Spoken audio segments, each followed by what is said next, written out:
Students, good afternoon. तो आज हम लोग बात करेंगे परागण की, यानी पॉलिनेशन क्या होता है।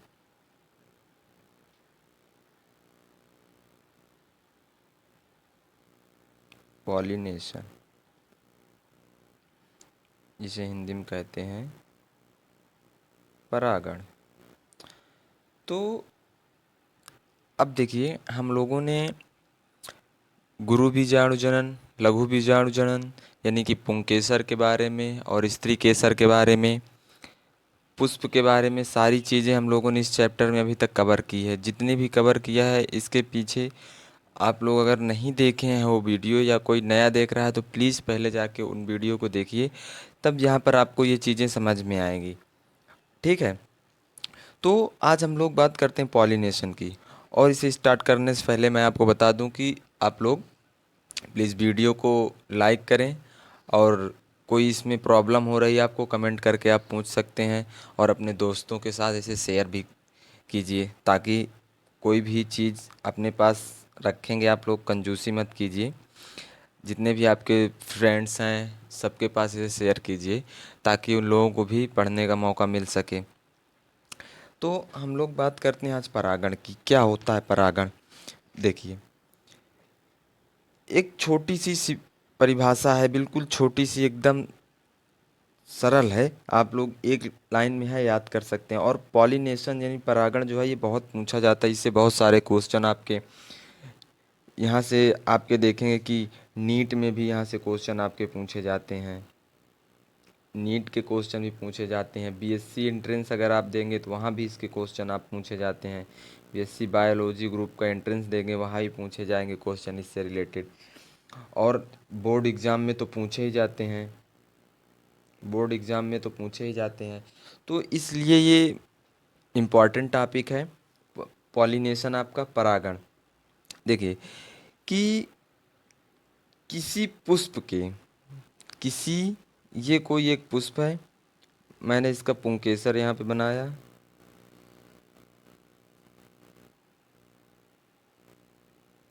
ये पुंकेसर मैंने इसका बना दिया। अब हमें पता है कि पुंकेसर में क्या क्या चीज़ें होती हैं, ये सारी चीज़ें हम लोग पढ़ चुके हैं। ये क्या होता है? परागकोश होता है हमारा, परागकोश होता है। ठीक है। और ये इसका फिलामेंट होता है। तो हम लोगों ने सारी चीज़ें यहाँ पे पढ़ ली थी पुंकेसर के बारे में। पुंकेसर के बारे में हम लोगों ने सारी चीज़ें पढ़ ली थी। तो अब आप लोग देख रहे होंगे कि जो पराग कण होते हैं उनका निर्माण कहाँ होता है। पराग कणों का निर्माण कहाँ होता है? परागकोश में होता है। तो पॉलिनेशन में क्या होता है कि किसी पुष्प के पुंकेसर से, ये इसका पुंकेसर है, किसी पुष्प के पुंकेसर से उसी पुष्प या उसी जाति के किसी अन्य पुष्प के वर्तिकाग्र तक पराग कणों के पहुंचने की क्रिया को ही परागण कहते हैं। अब देखिए कि मैंने क्या कहा कि किसी पुष्प के पुंकेसरों से, ये इसका पुंकेसर है, यहाँ परागकोश है, ये वाला आपका परागकोश है। ये क्या परागकोश है? इस परागकोश, जब ये परागकोश परिपक्व हो जाएगा, मेच्योर हो जाएगा, तो इसमें परागकण का फॉर्मेशन हो जाएगा। और यहाँ से परागकण निकल करके, मैंने बताया कि उसी पुष्प या जिस पुष्प में ये लगा है इसी पुष्प में या किसी इसी जाति के कोई दूसरे पुष्प में पराग कणों का उसके वर्तिकाग्र तक पहुँचने की क्रिया को ही परागण कहते हैं।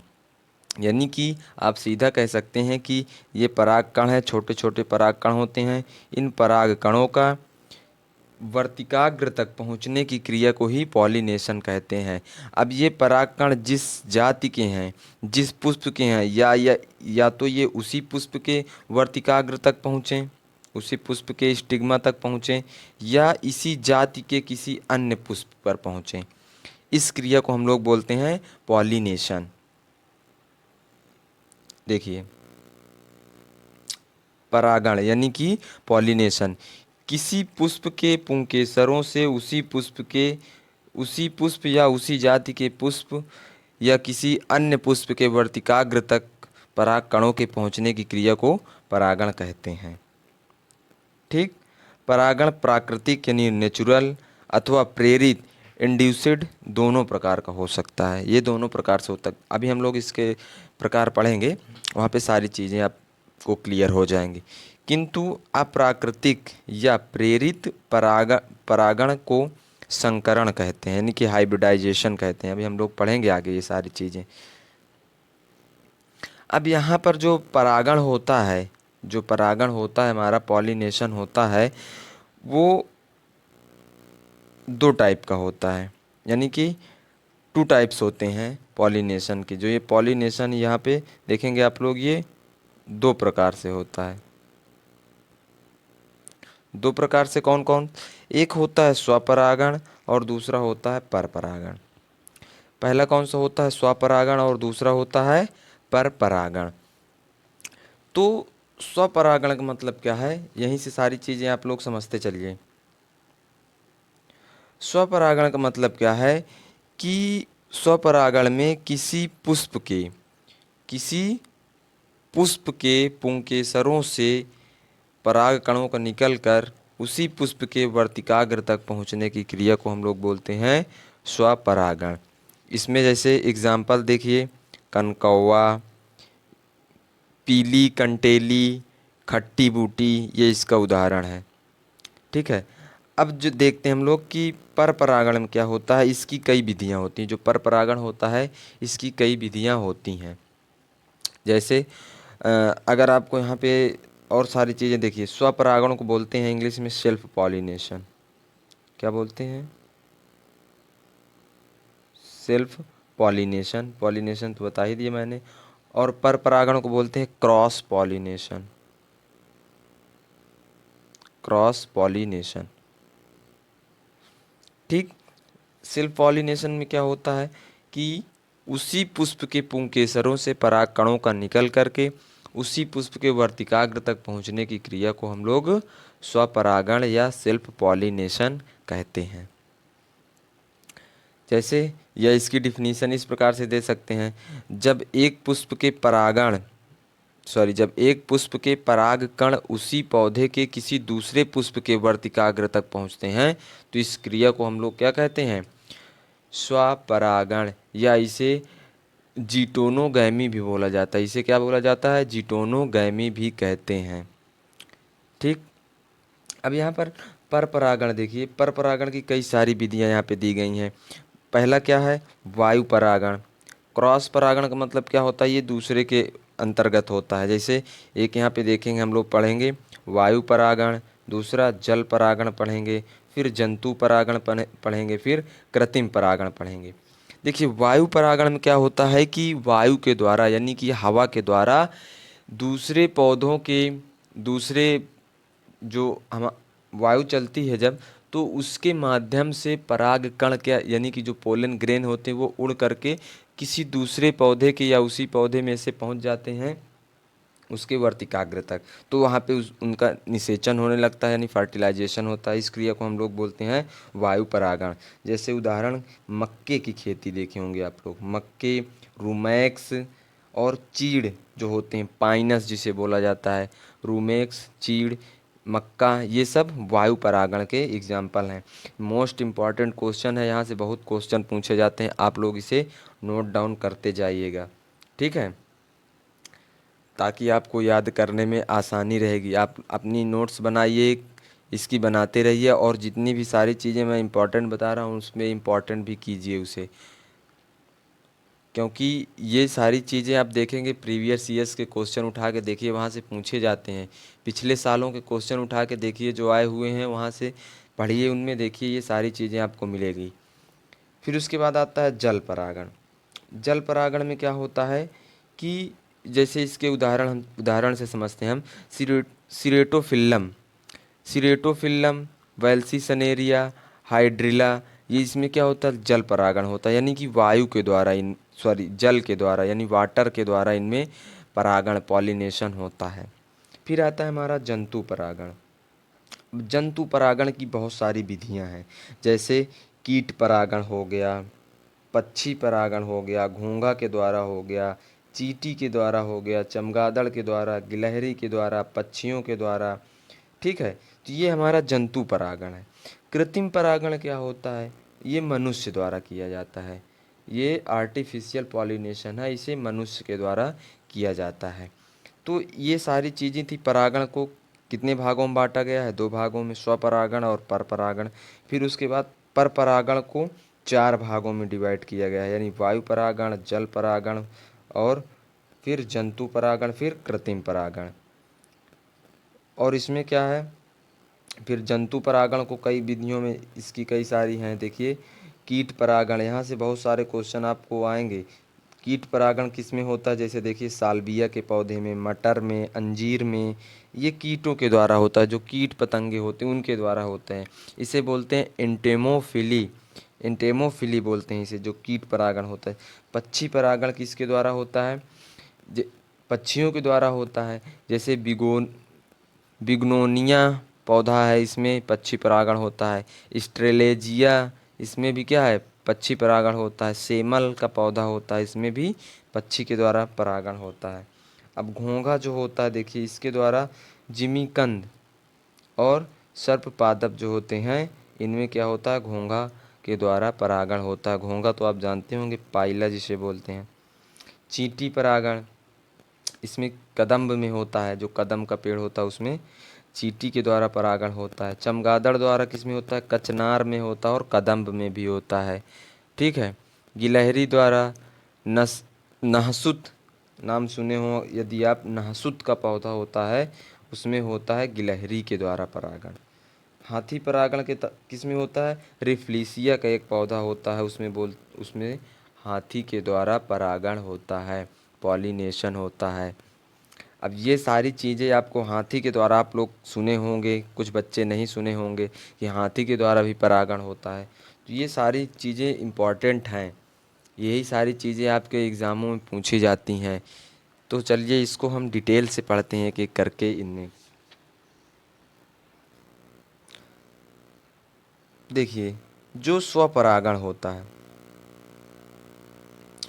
स्वपरागण में क्या होता है कि एक पुष्प के परागकण, एक पुष्प के परागकण उसी पुष्प के वर्तिकाग्र या उसी पौधे के अन्य पुष्प के वर्तिकाग्र पर पहुंचते हैं। इस क्रिया को स्वपरागण की क्रिया कहते हैं। यह केवल उभयलिंगी यानी कि बाइसेक्सुअल पुष्पों में ही संभव होता है। जो बाइसेक्सुअल पुष्प होते हैं, जिसे द्विलिंगी पुष्प भी कहते हैं, ऐसे पुष्पों में ही सिर्फ ये संभव है, जो बाइसेक्सुअल पुष्प होते हैं। जैसे देखिए, यहाँ पर एक पुष्प है, ये एक पुष्प है, ये एक मान लीजिए एक पौधा है। ठीक है, इस पे ये एक पुष्प लगा है, ये एक पुष्प लगा है, ये एक पुष्प लगा है इस पे, ये इसके पुष्प हैं। मैंने अभी आपको बताया भी कि स्वपरागण में क्या होता है, यानी सेल्फ पॉलिनेशन में होता है कि जैसे ये एक पुष्प है, इस पुष्प में एक परागकण का निर्माण होगा, छोटे छोटे परागकण बनेंगे। आप देखिए, छोटे छोटे परागकण बनेंगे इस प्रकार से। ये परागकण जब इससे निकलेंगे, या इसी पुष्प के वर्तिकाग्र तक, इसी पुष्प के वर्तिकाग्र तक स्टिग्मा, इसी पुष्प के स्टिग्मा तक पहुंचते हैं, या फिर इसी पौधे के दूसरे पुष्पों तक, यानी जैसे ये पुष्प है, इसके स्टिग्मा पर पहुंचेंगे, इसके स्टिग्मा पर पहुंचेंगे। तो इस प्रकार जो पॉलिनेशन होता है, तो उसे हम बोलते हैं स्वपरागण।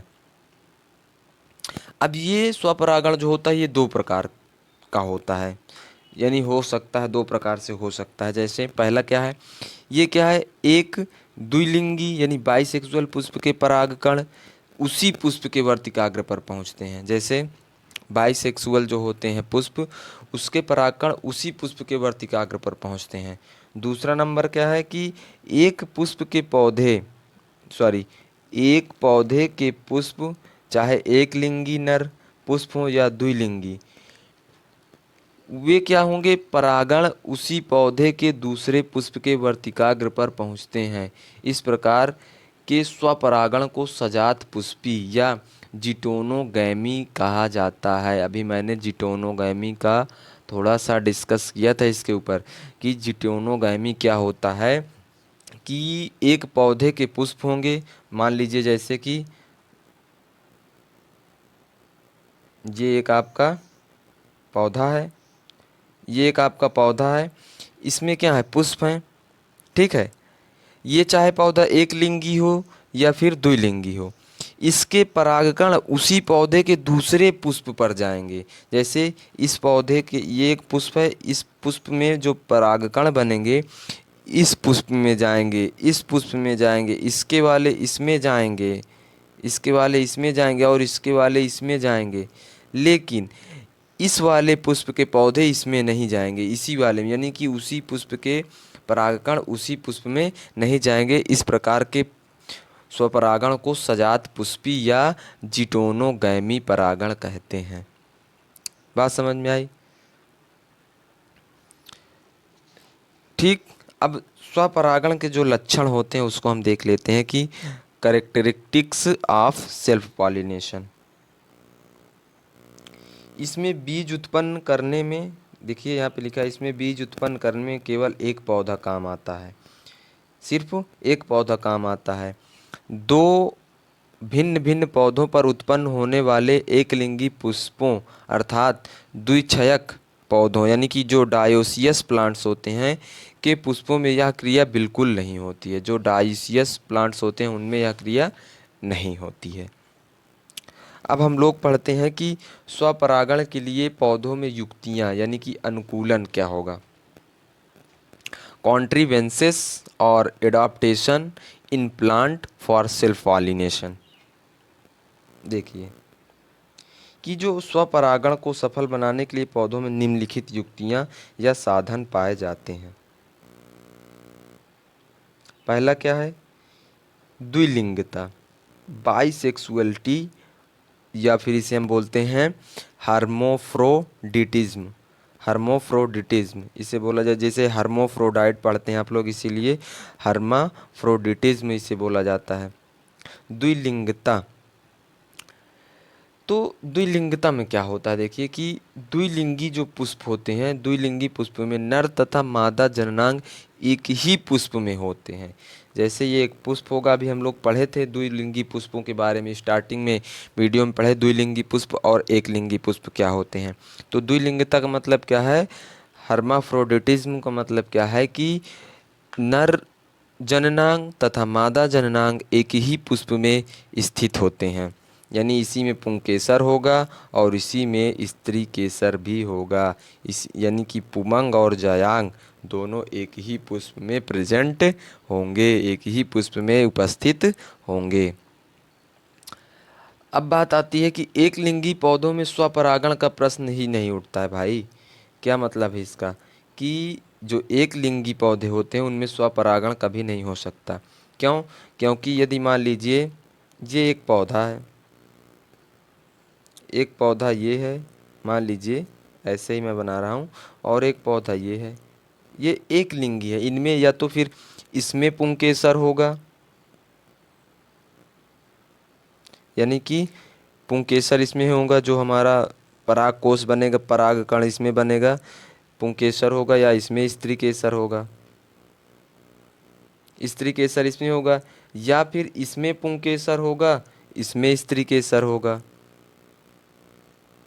इसमें स्त्री केसर होगा, या इसमें पुंकेसर होगा।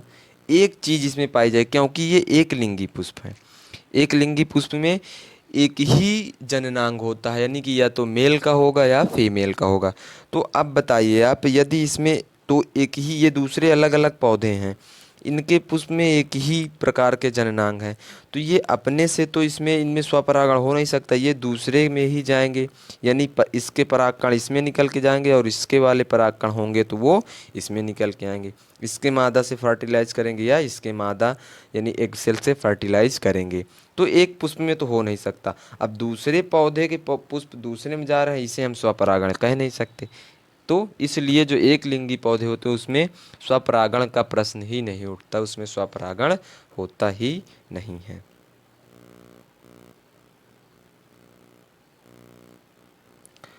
अब हम लोग बात करते हैं कि इसमें जो दूसरी चीज दी गई वो है सहपक्वता या समकाल पक्वता जिसे होमोगैमी बोलते हैं। होमोगैमिक मतलब क्या है कि जो स्वपरागण होता है उसके लिए द्विलिंगी पुष्प जो होते हैं उनमें मादा जननांग तथा नर जननांग दोनों एक साथ ही परिपक्व होते हैं, यानी दोनों एक साथ ही मेच्योर होते हैं। इसको हम लोग बोलते हैं होमोगैमी, यानी सहपक्वता। यानी यदि पुंकेसर इधर डेवलपमेंट हो, पुंकेसर के अंदर पराग कणों का डेवलपमेंट हो रहा है, यानी कि पोलन ग्रेन का डेवलपमेंट हो रहा है, यहाँ पोलन ग्रेन का डेवलपमेंट हो रहा है, तो इधर क्या होगा, एग सेल का भी इसके साथ साथ डेवलपमेंट होता है। इसको हम लोग बोलते हैं होमोगैमी, सहपक्वता। फिर जैसे क्या होता है, कभी कभी पुंकेसरों के पकने पर उनके पुतंतु जो उसका फिलामेंट होता है वो वर्तिकाग्र के निकट पहुंच जाता है, मुड़ करके उसके वर्तिकाग्र पर पहुंच जाता है। तो क्या होता है और पराग कोष फटकर अपना पराग उस पर बिखेर देते हैं। उदाहरण जैसे आप लोग गुलबांस ले लीजिए, और विंका रोसिया, विंका रोसिया एक प्लांट्स होता है, उसको देख लीजिए। अब इसमें देखिए क्या है, निमिलिता। निमिलिता मतलब क्या है, क्लिस्टोगैमी। क्लिस्टोगैमी क्लिस्टोगैमी में क्या होता है कि जो कुछ द्विलिंगी पुष्प होते हैं, कुछ द्विलिंगी पुष्प होते हैं जो कभी खिलते ही नहीं हैं, यानी कि उसमें पुष्प तो बनेगा, पुष्प बनता है लेकिन वो खिलता नहीं है। जैसे आप लोग देखते हैं कमल का फूल खिल जाता है, गुलाब का फूल होता है वो खिल जाता है, लेकिन जो क्लिस्टोगैमी होते हैं उसमें जो क्रिया होती है कुछ वैसे पौधे होते हैं। उदाहरण जैसे हम आपको बताया कनकौवा, या जिसे कोमेलीना बोलते हैं, कोमेलीना बेंगालेंसिस, बेंगालेंसिस बोलते हैं इसे, कनकौवा को।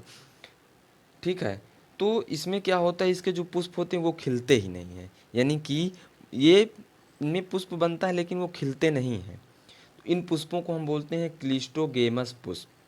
अब इसमें क्या होगा कि ऐसे में पुष्पों में क्या हो, ये बंद अवस्था में ही रहते हैं, और बंद रहेंगे, इसके अंदर ही पराग कोष फट जाएंगे और उससे पराग कण रिलीज हो जाएंगे, यानी कि आप लोग देखे होंगे कुछ इस प्रकार से दिखाई देते हैं।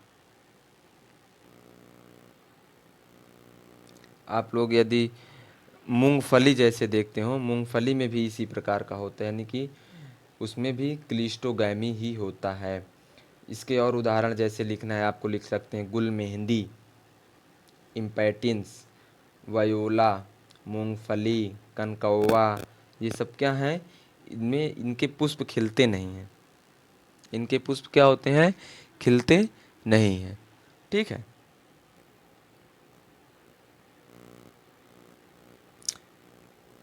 अब हम लोग बात करते हैं कि स्वपरागण के लाभ क्या हैं, एडवांटेजेस ऑफ सेल्फ पॉलिनेशन। स्वपरागण के लाभ देखिए बच्चों, जो स्वपरागण होता है क्या है कि इन्हें दूसरे पुष्पों पर निर्भर नहीं रहना पड़ता। स्वपरागण को दूसरे पुष्पों पर निर्भर रहना नहीं पड़ता। देखिए पहला पॉइंट है, स्वपरागण के लिए दूसरों पुष्पों पर निर्भर नहीं रहना पड़ता, क्योंकि ये अपने से अपने ही पुष्प में परागण कर सकते हैं। फिर अगला पॉइंट है, स्वपरागण के पौधों को अधिक पराग कणों की आवश्यकता नहीं होती है। जो स्वपरागण होता है ऐसे पौधों को अधिक पराग कणों की आवश्यकता नहीं होती, इसमें थोड़े से पराग कणों से ही फर्टिलाइजेशन यानी परागण होता है, उसके बाद फर्टिलाइजेशन होता है। स्वपरागण में पुष्पों को परागण के लिए कीटों या अन्य साधन की आवश्यकता भी नहीं होती, यानी कि मधु उत्पन्न करने की आवश्यकता नहीं होती। मधु उत्पन्न करने की आवश्यकता या इनके पुष्पों का रंग, सुगंध अथवा मधु उत्पन्न करने की आवश्यकता नहीं होती। ठीक है, अगला पॉइंट है, स्वपरागण से बने बीज शुद्ध नस्ल के होते हैं, शुद्ध नस्ल के होते हैं और संतति पौधे पैतृक पौधों के समान लक्षणों वाले होते हैं। ये था हमारा स्वपरागण से लाभ कि जब किसी पुष्प में स्वपरागण हो रहा है, एडवांटेजेस ऑफ सेल्फ पॉलिनेशन हो रहा है, तो उसके लाभ। अब यहाँ पे हानियाँ इसकी दी गई हैं, देख लेते हैं इससे हानियाँ क्या क्या होती हैं। स्वपरागण से पौधे स्वपरागण से उत्पन्न बीजों से बने पौधे कमज़ोर होते हैं। जो स्वपरागण होता है भाई, ये इसकी हानि हो गई, क्योंकि इससे जो उत्पन्न पौधे होते हैं वो क्या होते हैं, कमज़ोर होते हैं। अब अगला पॉइंट दिया है कि स्वपरागण से उत्पन्न बीज संख्या में कम, भार में हल्के तथा आकार में छोटे होते हैं। ऐसे बीज शीघ्र पकते नहीं हैं। ऐसे बीज उत्तम श्रेणी के नहीं होते हैं, जिसके कारण नई जातियों की उत्पत्ति नहीं हो सकती। ठीक है। संतति में रोग प्रतिरोधक क्षमता पीढ़ी दर पीढ़ी कम होती जाती है। मोस्ट इम्पॉर्टेंट पॉइंट है ये आपका। अगली पीढ़ी में कोई सुधार नहीं होता है। तो ये था हमारा स्वपरागण से हानियाँ। हम लोग स्वपरागण पढ़ें क्या होता है, अब उससे हानियाँ पढ़ चुके, लाभ उसके पढ़ चुके। अब हम लोग पढ़ेंगे पर परागण, क्रॉस पॉलिनेशन, जिसे कहा जाता है एलोगैमी। क्या बोला जाता है इसे, एलोगैमी।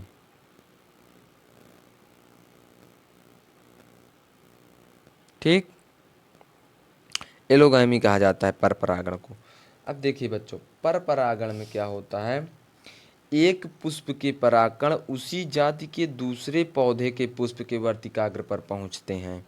देखिए, पर परागण में एक पुष्प के परागकण उसी जाति के दूसरे पौधे के पुष्प के वर्तिकाग्र पर पहुंचते हैं। ठीक है। इसमें मैंने बताया था अभी आपको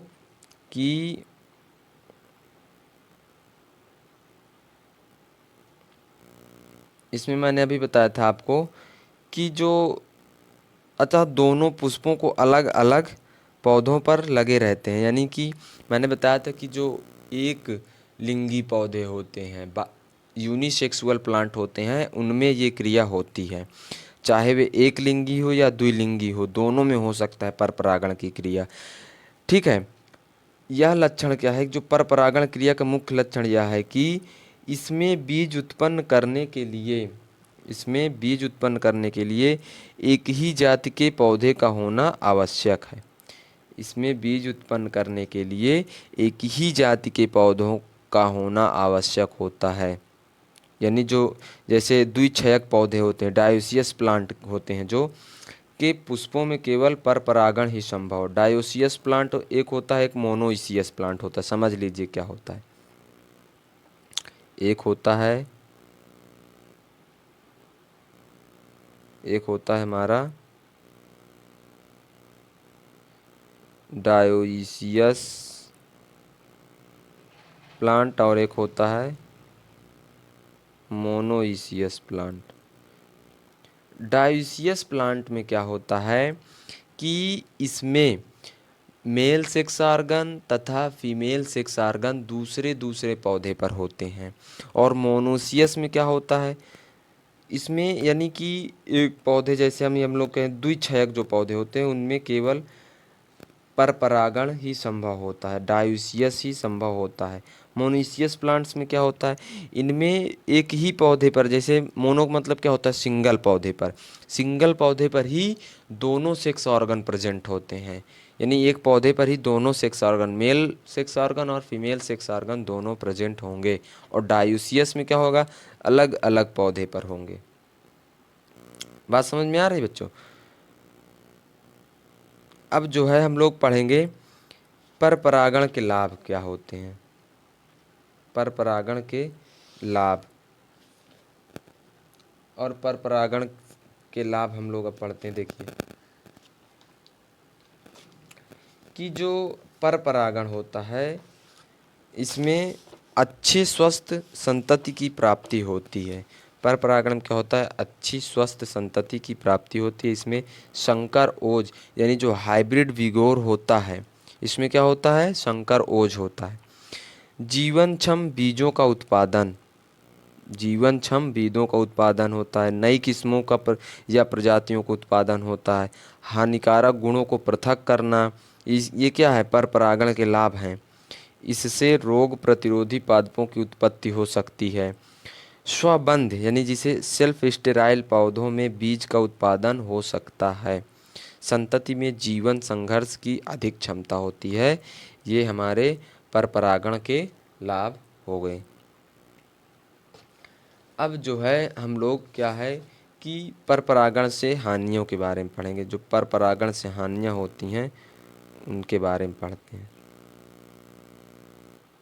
देखिए, जो परपरागण के लिए माध्यम यानी कि बाह्य साधनों अथवा कारकों की आवश्यकता होती है, अभी हम लोग पढ़ेंगे परपरागण की जब विधियां पढ़ेंगे, मोड्स ऑफ क्रॉस पॉलिनेशन, तब उसमें पढ़ेंगे कि इसके कई सारी विधियां हम लोग जैसे अभी पीछे थोड़ा सा इसमें बात किए थे, वायु परागण और जल परागण, कीट परागण, ठीक है। उसी प्रकार से हम लोग विधियां इसकी सारी पढ़ेंगे। तो इसमें साधनों की आवश्यकता होती है, बाह्य कारकों की आवश्यकता होती है, वेक्टर की ज़रूरत होती है। फिर अगला पॉइंट है परागकण बहुत मात्रा में बनते हैं जो व्यर्थ हो जाते हैं। देखिए भाई, पर परागण में परागकण बहुत अधिक मात्रा में बनते हैं। क्योंकि इनको दूसरे पर जाना होता है। अगर थोड़े से बनेंगे तो जाते जाते ही कुछ तो नष्ट हो जाते हैं, ठीक है। तो ये अधिक संख्या में बनते हैं जिससे कि परागण यानी पॉलिनेशन हो सके, ठीक। अगला पॉइंट दिया है हानिकारक प्रभावों यानी गुणों का संतति में प्रकट होने की संभावना रहती है। जो हानिकारक प्रभावी गुण होते हैं वो क्या होते हैं, उनकी संतति जो बनती है पौधों से उनमें प्रकट होने की संभावना रहती है। ये इसकी हानियां हैं। अगर हानिकारक गुण प्रकट हो जाएंगे तो फसल अच्छी नहीं होगी। पर परागित पौधे सदैव संकर होते हैं यानी हाइब्रिड होते हैं। जो जिनमें पर परागण हो जाता है यानी क्रॉस पॉलिनेशन होता है, वे पौधे जो होते हैं सदैव संकर होते हैं यानी हाइब्रिड होते हैं। ये इसकी हानियाँ थी। अब हम लोग बात करते हैं पर परागण के विधियाँ इसकी क्या हैं, मोड्स ऑफ क्रॉस पॉलिनेशन। तो इतनी सारी चीज़ें आपको समझ में आई अभी तक। देखिए, आप लोग जो चीज़ें ना समझ में आए उन्हें कमेंट करके पूछ सकते हैं, मैसेज करके पूछ सकते हैं आप लोग, मैं बताने की कोशिश करूँगा, ठीक है। अगर मैं आपके लिए इतनी मेहनत करता हूँ तो आपका भी कुछ फ़र्ज बनता है।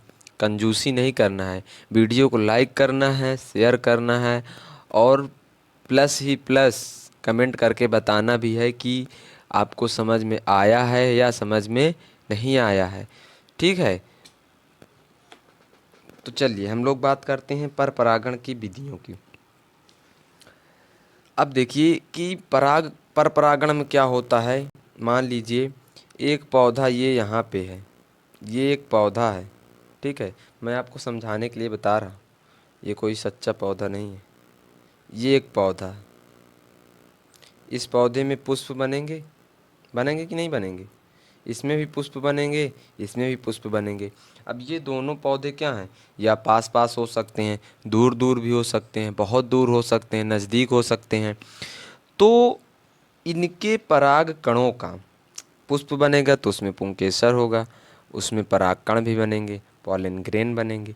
तो इन पराग कणों का अब यहाँ से निकलेंगे जब परागकण, तो यहाँ तक जाने के लिए कुछ ना कुछ माध्यम की आवश्यकता होती है कि नहीं होती है।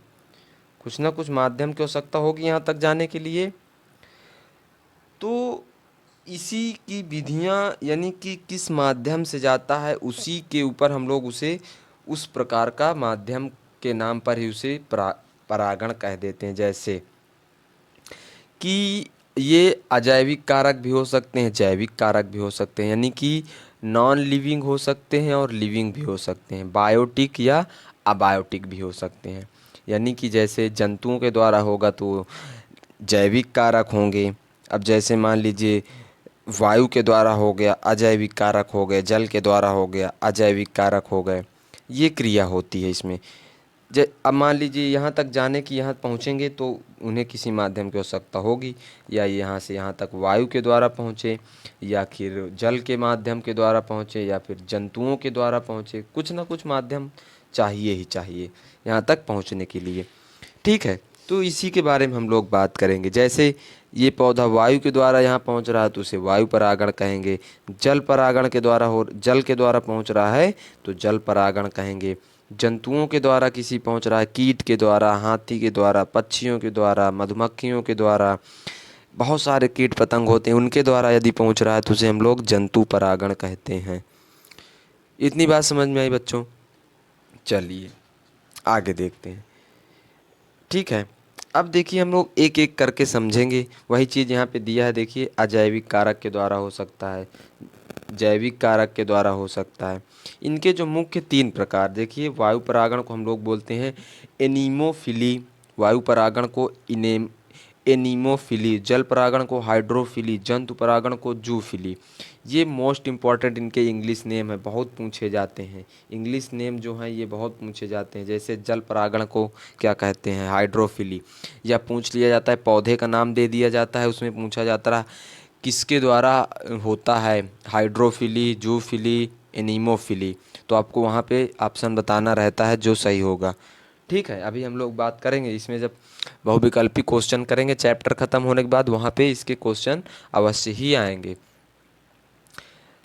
ठीक, तो आप लोग बस इतना आपको करना है कि प्लीज़ आप मुझे सपोर्ट करेंगे तो मैं और भी आपको अच्छे से एक्सप्लेन करूँगा।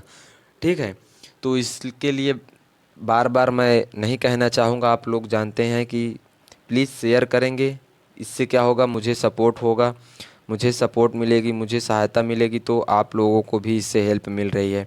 ठीक है, आपका इसमें कोई पैसा तो खर्च हो नहीं रहा है कि आपको इसकी फ़ीस देनी पड़ रही है। ये पूरा का पूरा फ्री है, बस आपका थोड़ा सा टाइम मिल रहा है बस, बाकी ये आपका पूरा का पूरा फ्री है। और जो टाइम आप दे रहे हैं उसमें आपको भी तो मिल रहा है, आप भी तो पढ़ रहे हैं। ठीक है बच्चों, तो कंजूसी नहीं करना है, अगर आप लोग सपोर्ट करेंगे तो मुझे भी सहायता मिलेगी इससे। ठीक, तो चलिए देखते हैं वायु परागण के बारे में, हम लोग देखते हैं कि जब वायु परागण क्या होता है, इसमें क्या होता है। देखिए, पुष्पों में वायु द्वारा होने वाले परागण को वायु परागण या इनीमोफिली बोलते हैं। सीधी सी परिभाषा, वायु परागण है तो भाई वायु के द्वारा यानी हवा के द्वारा ही होगा। और ऐसे पुष्पों को वायु परागित पुष्प यानी कि एनीमोफिलस फ्लावर कहते हैं। एनीमोफिलस फ्लावर कहते हैं। जो वायु परागित पुष्प में निम्नलिखित विशेषताएं पाई जाती हैं। देखिए, जो वायु परागण होती है इसकी बहुत सारी विशेषताएं हैं, इतना डीपली आपको यहाँ पे नहीं जानना, मैं बता दे रहा हूँ। आकर्षणहीन पुष्प क्या होंगे? आकर्षणहीन का मतलब क्या है कि जो वायु परागित पुष्प होते हैं छोटे छोटे एवं आकर्षण रहित होते हैं, यानी कि वे किसी चमकीले नहीं हो सकते, रंग उनमें नहीं होता, अच्छी गंध नहीं होती है या गंध होती ही नहीं है, न मकरंद होता है, तो इसलिए वो क्या होते हैं, आकर्षणहीन होते हैं। फिर दूसरा क्या है, एक लिंगी पुष्प। एक लिंगी वायु परागित पुष्प प्रायः क्या होंगे, एक लिंगी होंगे, यानी यूनिसेक्सुअल होंगे।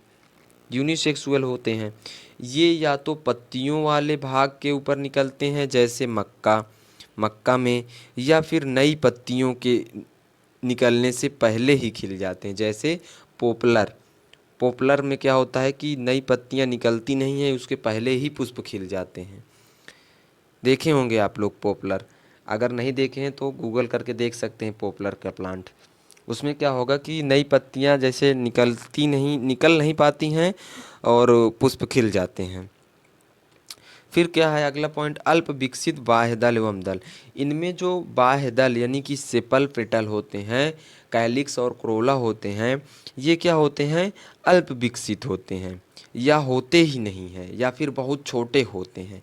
इसके कारण वर्तिकाग्र के बीच रुकावट ना बन सके। ठीक है, परागकण जिसमें से ये क्या होते हैं, जिससे ये परागकणों और वर्तिकाग्र के बीच रुकावट ना बन सके, इसलिए। फिर अगला क्या है, परागकणों की अधिक मात्रा, यानी प्रचुर मात्रा में परागकण उत्पन्न होते हैं। आप देखते हैं मक्के का पौधा देखते हैं, उसमें कितने सारे परागकण बनते हैं, बहुत सारे परागकण बनते हैं। जैसे इसमें दिया भी गया है, यानी उदाहरण मक्का तथा रूमेक्स का एक पौधा क्रमशः 2 करोड़ तथा 40 करोड़ परागकण उत्पन्न करता है। यानी मक्का में लगभग 2 करोड़ परागकण बनते हैं और रूमेक्स में 60 करोड़ लगभग परागकणों का निर्माण होता है। अब सोचिए आप लोग, अगर इन सारे परागकणों का परागण हो जाए तो कितनी अच्छी फसल होगी। बट सभी के सभी परागकणों का परागण नहीं होता है। अब ये देखिए, परागकण इनके छोटे एवं शुष्क व हल्के होते हैं। ये सारी चीज़ें हैं। लंबे पुंकेसर पुतंतु होते हैं इनके, ठीक है। इनमें लंबा वर्तिकाग्र होता है, जैसे मुक्त दोली परागकोश होते हैं। ये था। अब देखिए मक्का में वायु परागण, अब इसको पढ़ना है हमें अच्छे से थोड़ा से, कि मक्का में वायु परागण किस प्रकार से होता है। इसको एक बार हम लोग थोड़ा सा पढ़ लेते हैं, तो उसके बाद आपको समझ में। देखिए यहाँ से पढ़िए, आपको एक एक पॉइंट समझते हैं। कोई भी चीज़ छूटनी नहीं चाहिए बच्चों, ठीक है। मज़ा आ रहा है पढ़ने में, और कॉपी पेन लेके ही आप लोग बैठना है, ठीक है। कहानी नहीं सुना रहा हूँ, कहानी सुनते जा रहे हैं बस हो गया। कॉपी पेन लेके बैठना है, इसको नोट डाउन करते जाना है। सारी चीज़ें इसमें मेन मेन पॉइंट्स जो बताया जा रहा है, ये सब नोट्स बनाना है आपको, ठीक है बच्चों। तो मक्का के क्या होते हैं कि ये ऐसे पौधे होते हैं, देखिए मक्का के नर पुष्प क्रम शिखर पर होते हैं। अभी हम लोग मक्का का पुष्प देखेंगे कि उसका जो ऊपर का भाग होता है, जो नर पुष्पक्रम होता है, वो सबसे ऊपर होता है, तथा मादा पुष्पक्रम पत्तियों के बीच में होता है, यानी पत्तियों के कक्ष में नीचे की ओर लगता है। अभी देखेंगे मक्का का पौधा, हम उसमें सारी चीज़ समझ में आए। और जो मादा पुष्पक्रम होता है स्थूल मंजरी यानी स्पैडिक्स होता है, जो पृथुपर्ण यानी स्पैथी से ढका रहता है। स्पैथी से क्या होता है, ढका रहता है। मादा पुष्पों में रेशमी धागे समान, आप लोग मक्का का पुष्प देखे होंगे, उसमें रेशमी धागे के समान 25 से 50 सेंटीमीटर लंबी वर्तिकाएं स्टिल होती हैं, जो गुच्छे के रूप में पृथुपर्ण से बाहर निकली रहती हैं, बाहर निकली रहती हैं, हवा में लटकती रहती हैं। देखेंगे, देखें कि नहीं मक्के का पुष्प। आप लोग मक्का खाते हैं तो उसमें देखते हैं ऊपर लटके हुए कुछ थ्रेड लाइक स्ट्रक्चर दिखाई देते हैं, उस वो क्या होती हैं, वर्तिकाएं होती हैं, ठीक है। नर पुष्प बहुत छोटे होते हैं तथा इनके पुंकेसरों में असंख्य परागकण भरे हुए होते हैं। पराग कोशिकाओं के फटने के पर परागकण बाहर निकलते हैं और वायु के झोंके के साथ इधर उधर बिखर जाते हैं। इनमें से कुछ परागकण हवा में लटके हुए रोमयुक्त वर्तिकाग्रों से चिपक जाते हैं। इस प्रकार वायु परागण संपन्न हो जाता है। परागकणों का अधिकांश भाग हवा में उड़कर नष्ट हो जाता है। चलिए अब स्ट्रक्चर की ओर चल के हम लोग समझते हैं। देखिए ये एक मक्के का पौधा है बच्चों, ये एक आपके मक्के का पौधा है। इसमें क्या होता है, सब अब आप लोग मक्के का पौधा देखे हों, नहीं देखे हैं तो देखिए कि जो इसमें मेल पुष्पक्रम होता है वो सबसे ऊपर होता है, यहाँ पर बिल्कुल टिप पर होता है। ये देखिए,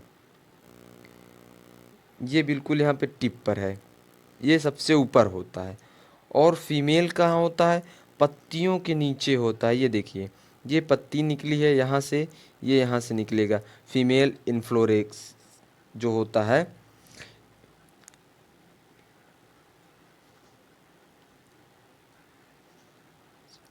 ठीक है, ये फीमेल पुष्पक्रम होता है, पत्तियों के नीचे निकला हुआ होता है। और ये आपको देखें गुच्छे की स्टाइल होती हैं इसमें, यानी वर्तिकाएँ होती हैं, ठीक है।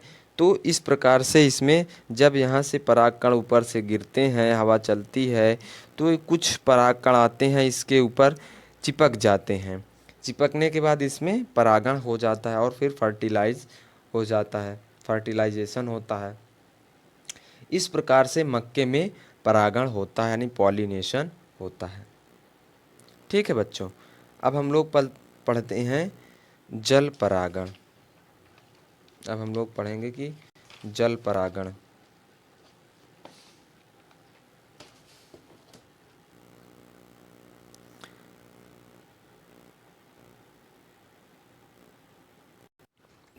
अब जल परागण में क्या होगा कि इसमें क्या होगा कि जल के द्वारा परागण होगा। जल के द्वारा कैसे परागण होगा, इसमें देखिए दो टाइप से होगा। एक होता है अधोजल परागण, यानी जिसे हिपोहाइड्रोफिली बोलते हैं। यहाँ पे मैं आपको समझा देता हूँ कि हिपोहाइड्रोफिली क्या है और इपहाइड्रोफिली क्या है। हिपोहाइड्रोफिली का मतलब है कि इनमें जो परागण की क्रिया होती है वो जल के अंदर की ओर होती है। जैसे ये यहाँ पे जल भरा हुआ है, इसके अंदर की ओर होती है। और इपोहाइड्रोफिली में क्या होता है, परागण की क्रिया जल के सतह पर होती है। अब हम लोग बात करेंगे कि वेल्सीनेरिया में जल परागण। देखिए वेल्सीनेरिया में जल परागण, वेल्सीनेरिया का पौधा आप लोग देखे हैं। वेल्सीनेरिया ये रहा डायग्राम, देखिए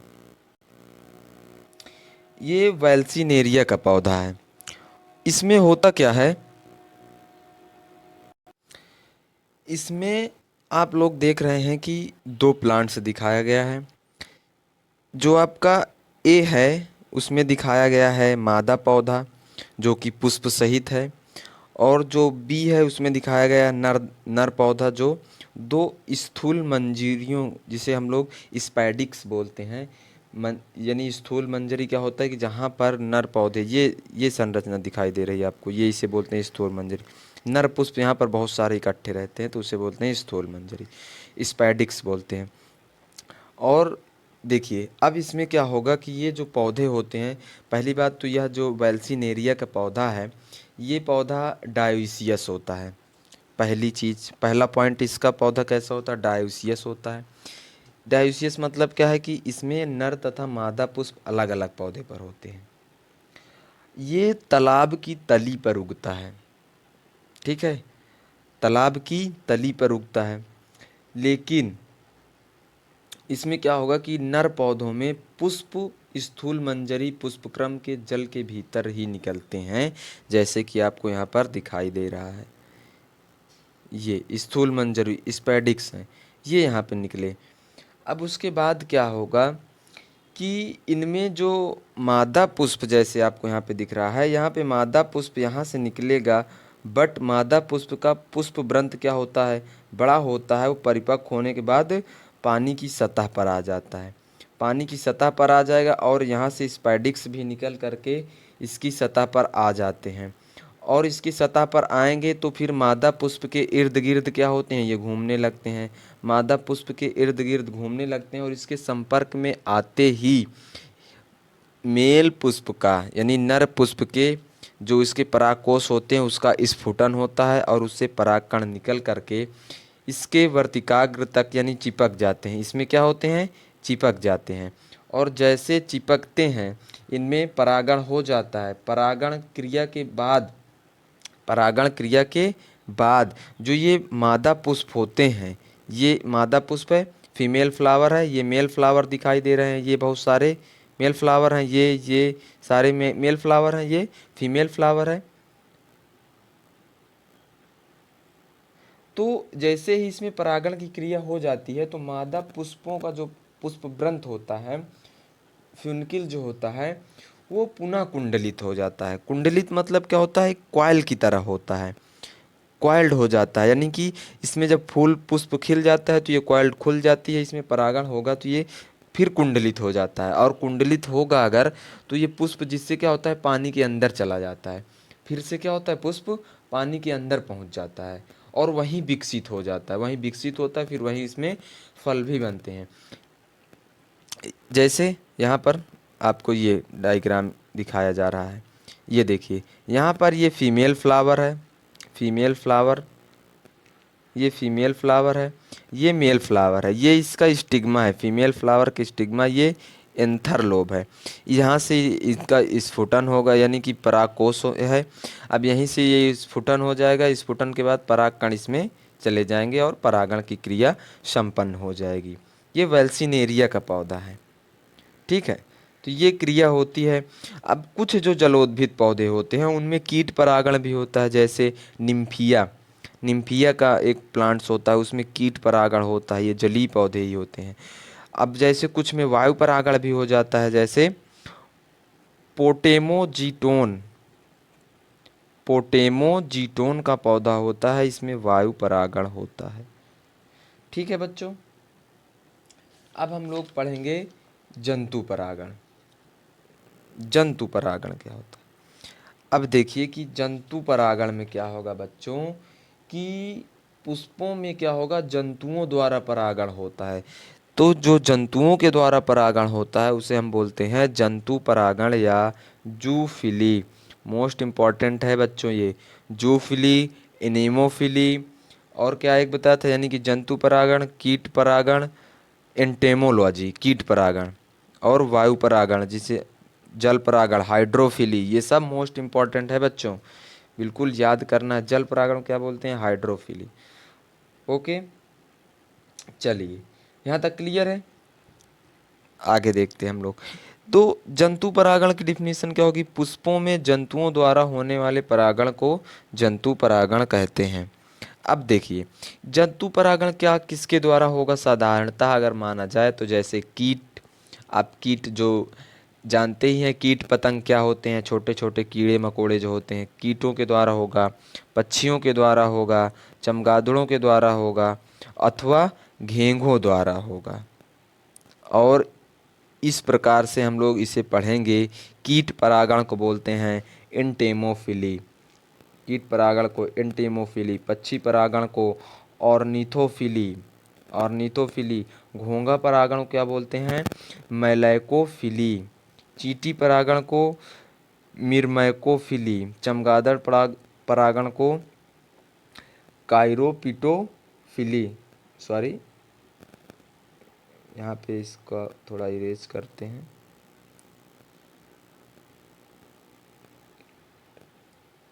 इसको बोलते हैं, चमगादड़ परागण को बोलते हैं किरोप्टेरोफिली, किरोप्टेरोफिली।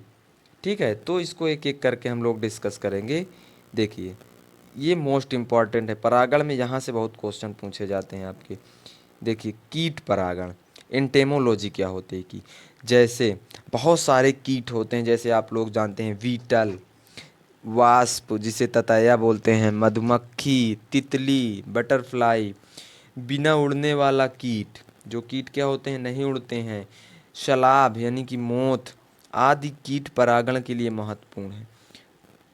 कुछ कीट दिन में खिलने वाले पुष्पों पर जाते हैं, जैसे तितलियां, ततैया, मक्खी आदि। परंतु कुछ कीट क्या होते हैं, रात में खिलने वाले पुष्पों पर जाते हैं, जैसे मात। लगभग 80% कीट परागण मक्खियों अथवा मधुमक्खियों द्वारा होता है। इसलिए कहा जाता है कि मधुमक्खियां जो है परागण के लिए सर्वोत्तम होती हैं। मधुमक्खियां, आप लोग सुने होंगे कि जिस एरिया में मधुमक्खियों का पालन होता है वहाँ पे खेती बहुत अच्छी होती है। ये क्यों होता है, इसका रीज़न क्या है, आप लोग इसे कमेंट करके ज़रूर बताएंगे कि जिस एरिया में मधुमक्खियों का पालन होता है या जिस एरिया में मधुमक्खियाँ अधिक संख्या में पाई जाती हैं वहाँ पे वहाँ की फसलें जो हैं क्यों अच्छी होती हैं, और उनमें क्या होगा, उत्पादन अधिक होता है, अच्छा होता है दूसरों की अपेक्षा। ठीक है, तो अब हम लोग पढ़ते हैं कि कीट परागित पुष्पों में पाए जाने वाले कुछ अनुकूलन हैं। एडॉप्टेशन इन एंटोमोफिलस फ्लावर। देखिए जो क्या होगा कि ऐसे पुष्प होते हैं, इनमें कुछ इनके एडॉप्टेशन होते हैं, जैसे रंग है। रंग का मतलब क्या है कि जो कीट परागित पुष्प होते हैं, कीटों से परागण वाले पुष्प होते हैं, उनमें आकर्षित करने के लिए, कीटों को आकर्षित करने के लिए चमकीले रंग होते हैं। ठीक है, उनकी अच्छी सुगंध होगी, जैसे रात्रि में खिलने वाले पुष्पों में तेज सुगंध होती है और दूर दूर से कीटों को आकर्षित कर लेती है। जैसे रात रानी का पुष्प होता है जिसे हम लोग सिस्ट्रम बोलते हैं, सिस्टर बोलते हैं ना, सिस्ट्रम बोलते हैं, उसे क्या बोलते हैं, रात रानी। हार सिंगार, ठीक है, बेला, जैस्मिन जिसे बोला जाता है, चमेली के पुष्प, इसमें क्या होती है, अच्छी सुगंध होती है। तो ये किस पुष्प, जो कीट पतंग होते हैं इसको क्या करते हैं, आकर्षित कर लेते हैं। ये क्या होते हैं, कुछ पौधों से निकली गंध हमारे लिए असहाय होती है किंतु कुछ कीटों को बहुत पसंद आती है, जैसे रिफ्लीसिया से सड़े मांस जैसी, काली एरम यानी ब्लैक एरम से मनुष्य के मल जैसी गंध आती है। ठीक है, लेकिन ये मधुमक्खियों को क्या करती है, आकर्षित करती है, बहुत ही आकर्षित करती है मधुमक्खियों को।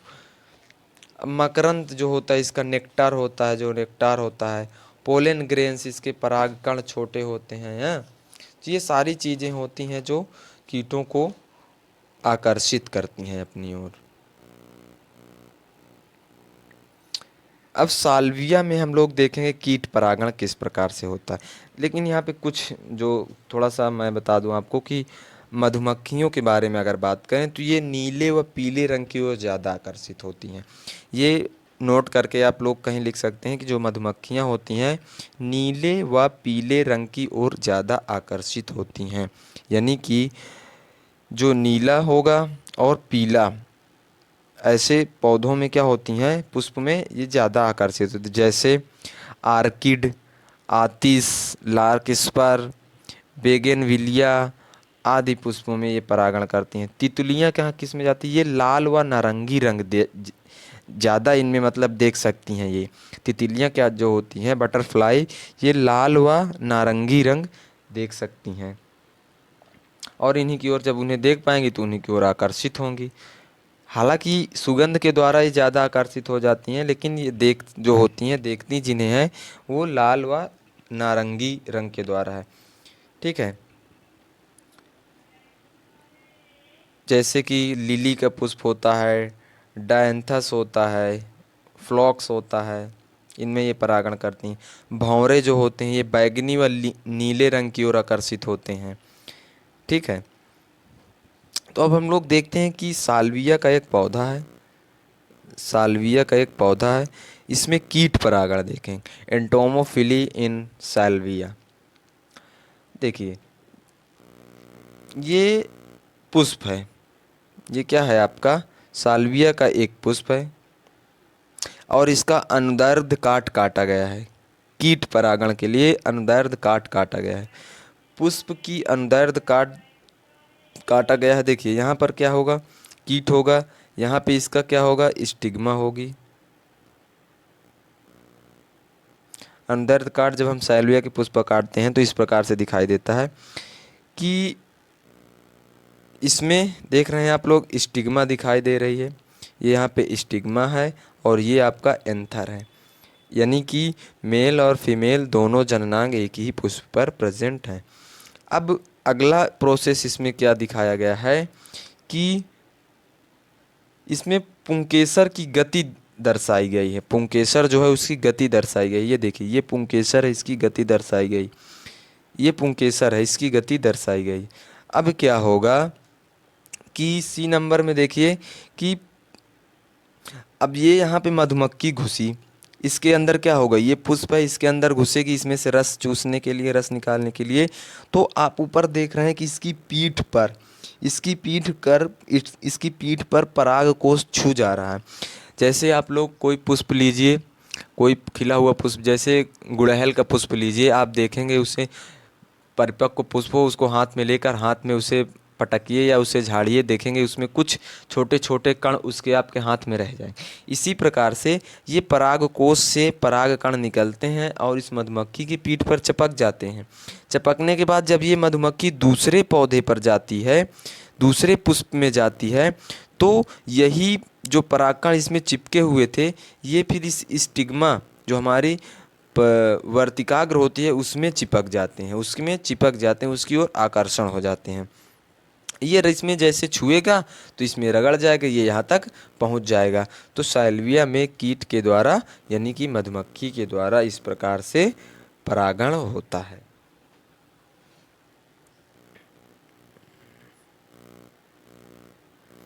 अब हम लोग पढ़ेंगे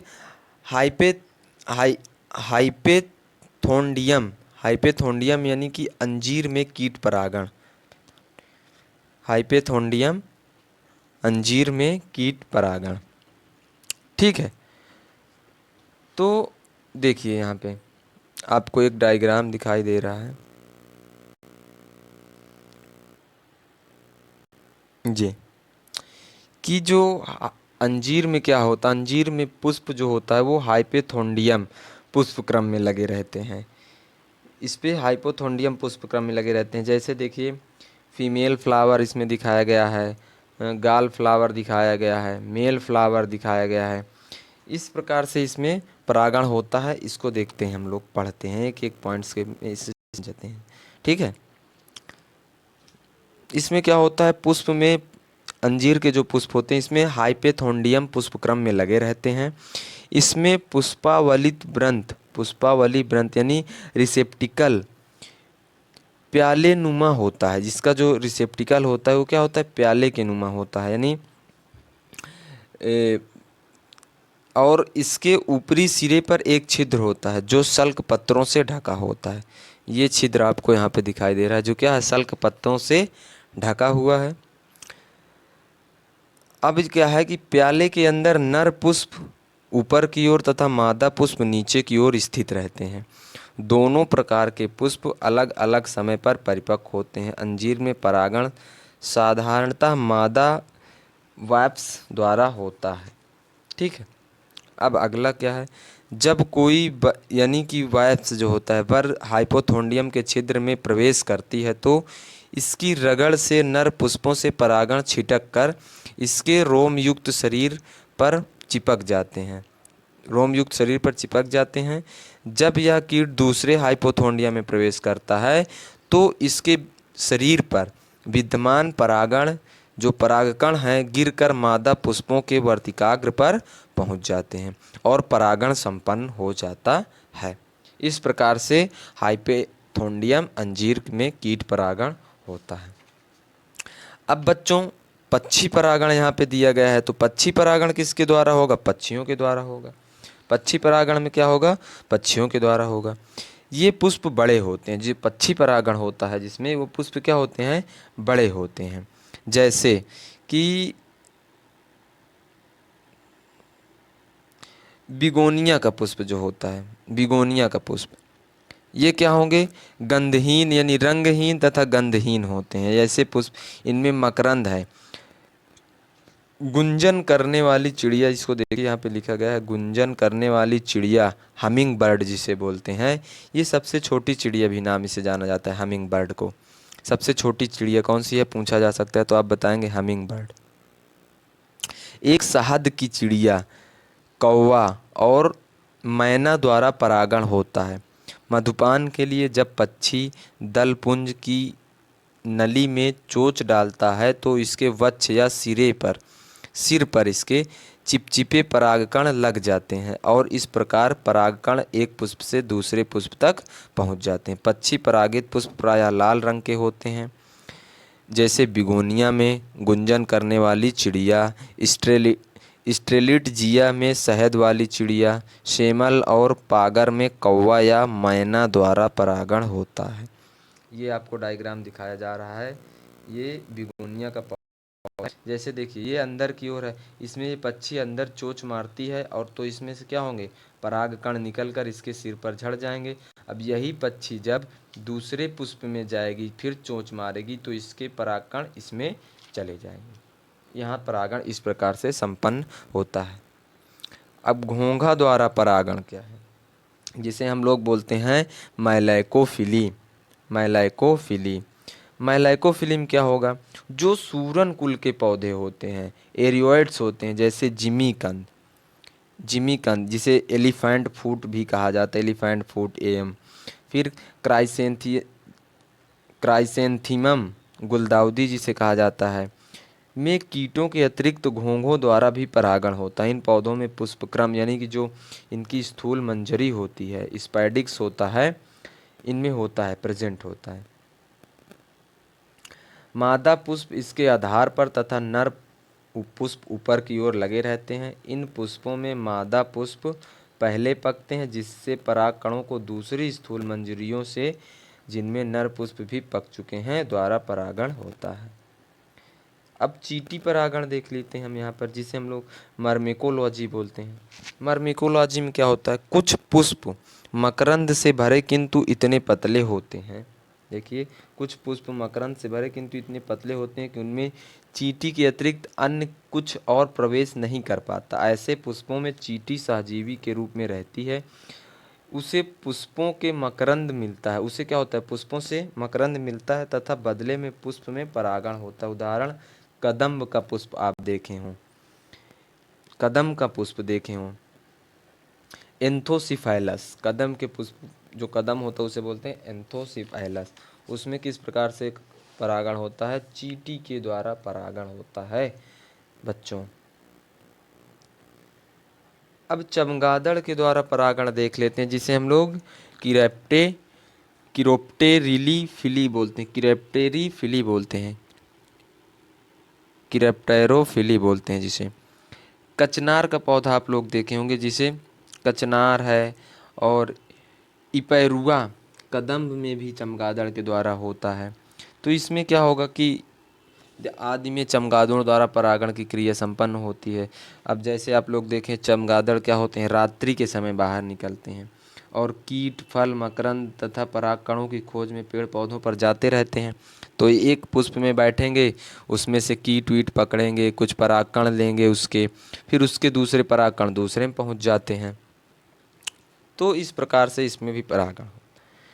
अब बच्चों क्या है यहाँ पर कि हम लोग डिस्कस करेंगे परागक के अनुरूप पुष्पों के अनुकूलन, यानी adaptation in flower in accordance to their pollinator. जैसे वायु परागक है एक, जैसे किसमें परागण वाले पुष्प जो हों, जैसे घास, अनाज, चीड़, औक आदि। नर व मादा पुष्प पृथक होते हैं, सामान्यतः ठंडे प्रदेशों के आर्कटिक क्षेत्र में मिलते हैं। पुष्प रंगहीन, गंधहीन, छोटे व मकरंदहीन, दल अनुपस्थित होंगे। इसमें क्या होगा, दल अनुपस्थित होगा। पुंकेसर व अंडप खुले हुए होते हैं। वर्तिकाग्र पिच्छाकार होता है, ठीक है। अब बीटल, ये क्या, ये भी क्या है, एक एक परागक है, यानी एक कीट होता है। इसमें मैग्लोनिला, गुलाब, स्कोल्टिजिया इस प्रकार से होता है। तितली, फुक्सिया गेंदा के फूल में। मॉथ, निकोसियाना, यक्का, इथोनेरा फ्लाक्स में होता है। मधुमक्खी, आर्किड, बर्बीना, पुदीना इसमें होता है। मक्खी किस में होगा, लिली में। पक्षी, यूकेलिप्टस, पोसीफ्लोरा, हिबिस्कस आदि में। चमगादड़, काइगोलिया, बिगोनिया आदि में, ठीक है। वायु परागित एवं कीट परागित पुष्पों में अंतर देख लीजिए कि जो पुष्प छोटे, जो वायु परागित पुष्प होंगे और कीट परागित पुष्प, वायु परागित जो पुष्प होते हैं वो पुष्प छोटे होते हैं, अतः अस्पष्ट एवं रंगहीन होते हैं। ये पुष्प क्या होंगे, जो कीट परागण होते हैं, ये पुष्प बड़े होते हैं, चमकीले रंग के होते हैं। इसमें पुष्प गंध युक्त होते हैं, इसमें पुष्प गंधहीन होते हैं, यानी इसमें स्मेल नहीं होती, इसमें स्मेल होती है। ये इसका डिफरेंस है, जो यानी कि जो वायु के द्वारा परागित होते हैं और जो कीट के द्वारा परागित होते हैं, इनमें डिफरेंस दिया गया है। अब बच्चों हम लोग बात करते हैं कृत्रिम परागण की। कृत्रिम परागण क्या होता है, इसको आओ समझते हैं हम लोग। देखिए, आर्टिफिशियल पॉलिनेशन ये किसके द्वारा होता है, मनुष्य के द्वारा। कि जैसे कि मान लो कि हमें इससे क्या लाभ, इसके क्या हैं, इसकी हानियाँ तो अभी हम पढ़ेंगे ही, पढ़े इसको समझते हैं थोड़ा से। कि जैसे मान लीजिए ये एक पौधा है,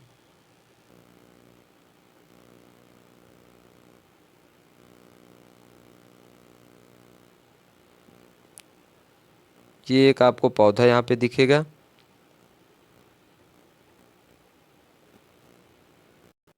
देखिए बच्चों, आर्टिफिशियल पॉलिनेशन में क्या होगा कि मान लीजिए यहाँ पर तो ये आर्टिफिशियल नहीं, बट यहाँ पर दो फ्लावर दिए गए, इसमें से मैं आपको समझा सकता हूँ कि ये आपको भूल जाना, यहाँ कोई मधुमक्खी वधुमक्खी नहीं है, ठीक है। ये आर्टिफिशियल फ्लावर क्या होता है, मान लीजिए ये दोनों पुष्प हैं, ये दोनों पुष्प हैं, एक ये पुष्प है, एक ये पुष्प है। ये दोनों दूसरी दूसरी प्रजाति के भी हो सकते हैं, एक प्रजाति की भी हो सकते हैं, दूसरी प्रजाति की भी हो सकते हैं।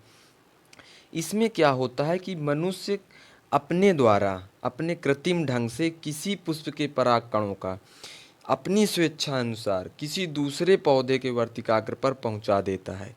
जैसे मान लीजिए हमें दो पुष्प हमने लिए, एक ये दूसरी प्रजाति का पुष्प है, दूसरी प्रजाति के पौधे हैं, दोनों में एक एक पुष्प है।